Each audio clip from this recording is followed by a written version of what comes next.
Alright folks, it's Wednesday, January 21st, 2026. And boy do we have a lot to unpack today. Let's jump right in. So we're now just 4 days out from this winter storm, and the enhanced risk zone is absolutely massive. We're talking a huge swath stretching from New Mexico clear across to Richmond, Virginia. Nashville's still in the crosshairs, along with Dallas, Oklahoma City, Memphis. You know the drill by now. The main danger zone hasn't really budged, and our core message from yesterday holds steady. But here's the thing. Some of the forecast models have nudged northward a bit. Yesterday we discussed how this storm isn't really your typical storm system. What we've got is this ridiculously strong high-pressure system. I'm talking almost 1050 millibars, which is honestly insane. It's shoving a wall of frigid air down into some pretty warm, humid air coming off the Gulf and the Pacific. These two air masses are basically colliding and churning up what we're calling our winter storm. In that setup, it actually makes sense that the storm wouldn't track north, like we usually expect. But here's where things get interesting. Recent forecast runs are hinting that the low-pressure center forming where these air masses meet might pack more punch than we initially thought. And that could mean the storm tracks a bit farther north. Listen, every single day as we count down to this thing, we're getting fresh data. They've even sent hurricane hunters into the various pieces of weather that'll eventually merge into this storm. Pretty cool, right?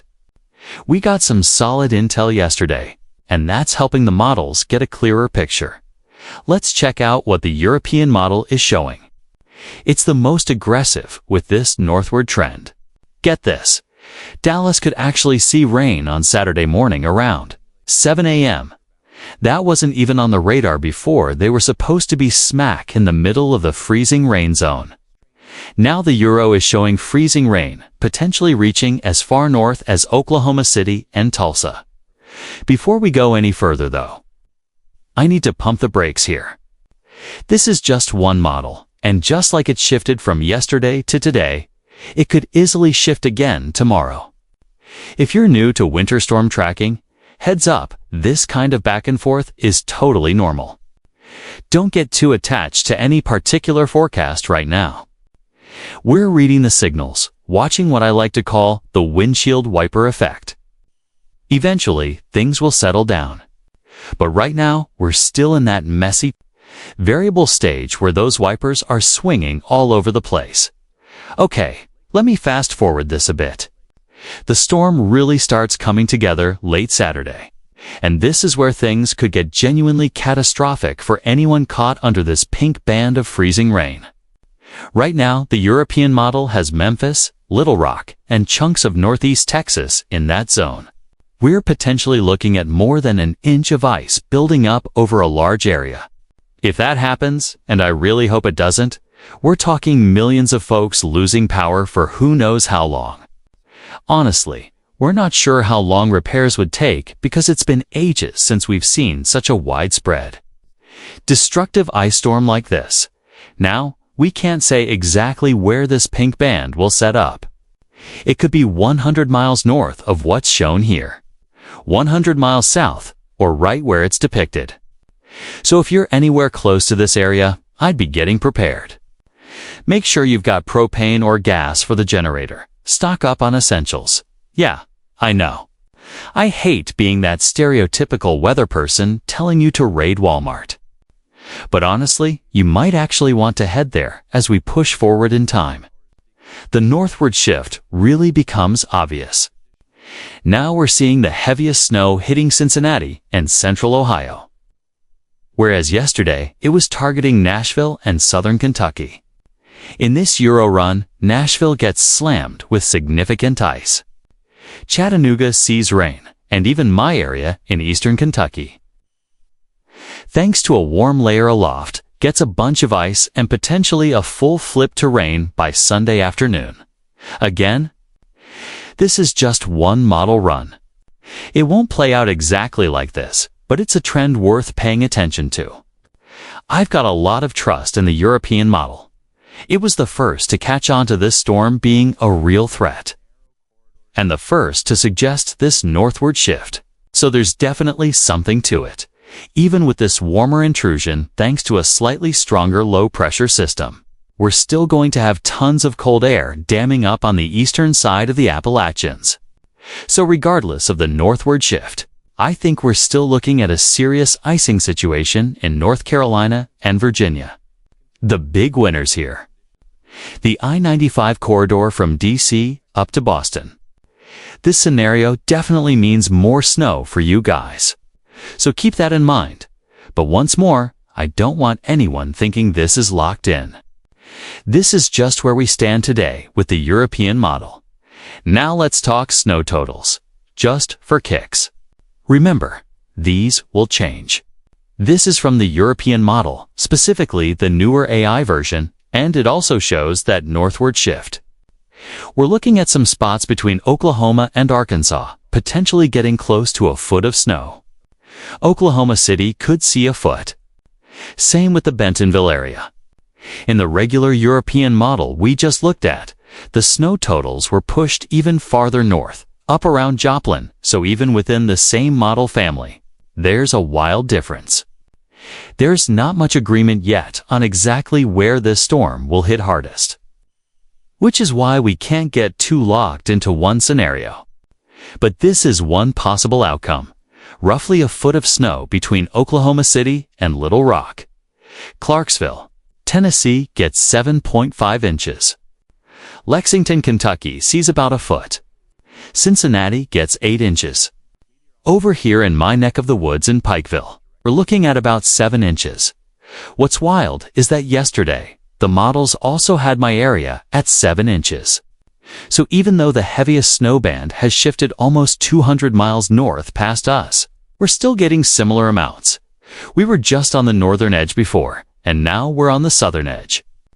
And naturally, there's still a big bullseye over Virginia and West Virginia with over a foot of snow between Lexington, Lynchburg, and Washington.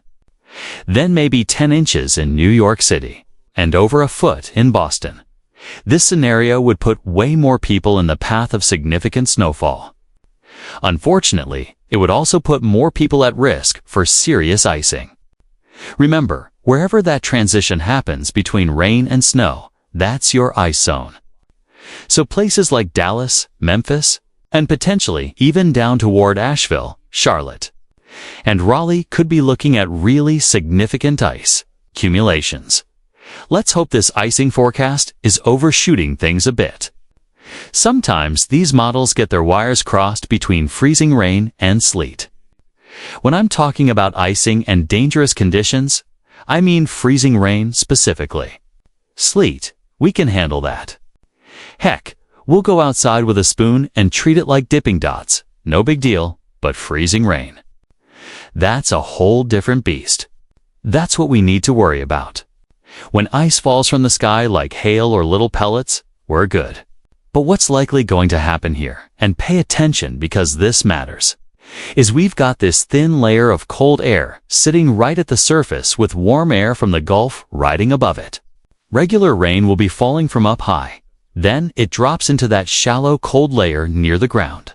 But there's not enough time for it to freeze into a pellet or snowflake before impact. So it hits the ground as liquid rain. Problem is, the ground is sitting at 28 or 27, and boom, instant freeze. If it's raining hard when this happens, ice piles up fast. And once it starts coating power lines and trees, we're talking hurricane-level destruction if we get an inch of ice across a big area. Look, I hate being the bearer of bad news, but if I lived anywhere inside this pink zone, and I actually do, by the way, I'd be preparing for multiple days without electricity. Now, not everyone's going to lose power for days. It'll hit a smaller corridor hardest, but it could absolutely be you if you're in the pink right now. You need to be ready for that possibility. We'll have more specific, pinpointed areas to focus on later today and tomorrow. I'm actually ramping things up. I'll be doing 2 video updates per day today and tomorrow. Then we'll probably go live all day Friday with 2 more video updates mixed in. I'm doing everything humanly possible to keep you in the loop here. And it's crucial you stay tuned because this situation is constantly evolving. I'm not going to sit here and pretend I know exactly what's going to happen where. Truth is, nobody knows for certain, and we're only going to piece it together bit by bit as fresh data rolls in. My job right now is basically to relay that information to you. Explain which models tend to have certain biases. Tell you which ones I think are performing better, and let you make your own informed decisions from there. Now, let me talk real quick about what comes after this storm, a potentially historic blast of frigid air. The GFS model here is probably being a bit too aggressive with how cold it'll get. But even if it's only halfway right, this is seriously bad news.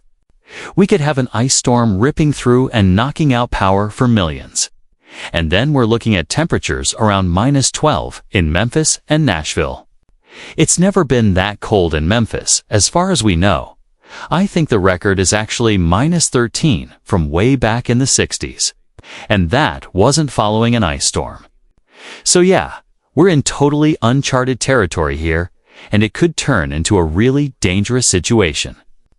Thank you guys. See you next video.